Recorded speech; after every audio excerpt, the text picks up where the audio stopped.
வறட்சி காரணமாக 200 யானைகளை கொல்ல ஜிம்பாப்வே அரசு திட்டமிட்டுள்ளது. எல்னினோ காரணமாக உலகம் முழுவதும் பல்வேறு நாடுகளில் கடும் வறட்சி நிலவி வருகிறது. ஜிம்பாப்வேயில் நிலவும் வறட்சி காரணமாக விவசாயம் செய்ய முடியாத சூழல் காணப்படுகிறது.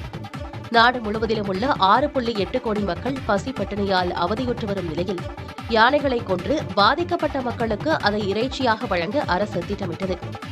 அதன்படி வாங்கே, பிரே, ஷோலட்ஷோ, ஷிரேட்சி ஆகிய மாவட்டங்களில் 200 யானைகளை கொல்ல முடிவு செய்யப்பட்டுள்ளது. கடந்த மாதம் ஆப்பிரிக்க நாடான நமீபியாவில் வறட்சியால் பாதிக்கப்பட்ட மக்களுக்காக 83 யானைகளை கொல்ல முடிவு செய்யப்பட்ட நிலையில் தற்போது ஜிம்பாப்வேயிலும் யானைகளை கொல்ல முடிவெடுத்திருப்பது வனவிலங்கு ஆர்வலர்கள் மத்தியில் எதிர்ப்பை ஏற்படுத்தியுள்ளது. Zimbabwe, Zambia, Botswana, Angola, Namibia ஆகிய 5 ஆப்பிரிக்க நாடுகளில் மட்டும் 2 லட்சத்திற்கும் அதிகமான யானைகள் வசித்து வருவதாக புள்ளி விவரங்கள் தெரிவிக்கின்றன.